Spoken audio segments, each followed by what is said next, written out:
Yun, bali third blad. So pangatlong Bolton ngayong araw, Saturday. Siyempre ganun pa rin yung package natin, Bolton NMAX Aerox, which is magkano nga ulit yun? 8,000 to 8,500. So ito yung mga kasama, no? G-Racing, yan.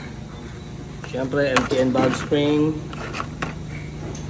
adjustable cam gear. So kapag adjustable, matic yan, didignan natin yan.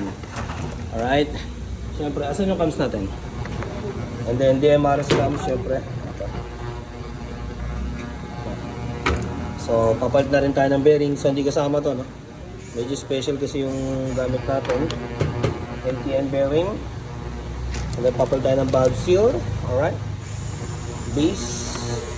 Automatic palit at gasket kasi putok na. So Aerox B1.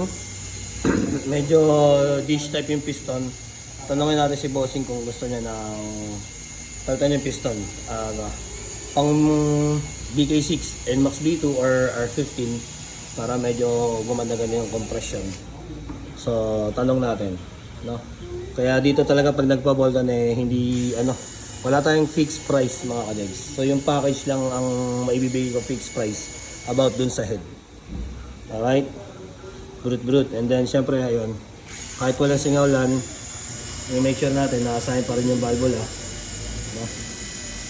Para talaga solid yung compression. Kaya kung sa iba hindi binababa yung makina, dito obligado bababa natin yung makina. So same labor pa rin naman, hindi tayo magtataas. Kahit tugutin yung makina or i-degree, ganun pa rin, kasama pa rin sa package. Brute. No? So anong nagiging advantage nito? Siyempre, talaga magkakapower yung motor mo kung i-compare mo sa stock kaysa gumagastos ka ng malaki or mahaba sa panggilid mo dahil hindi mo makuha yung magandang speed.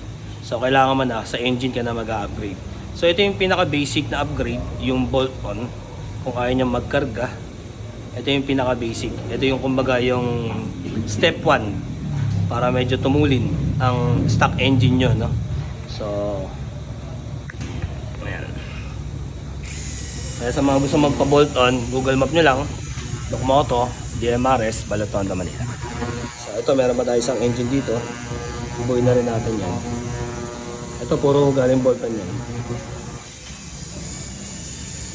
Alright. So gusto nyo magpadagdag ng CVT, pwede rin. Basta malalim yung bulsa nyo. Didegree natin, diretso CVT tuning natin.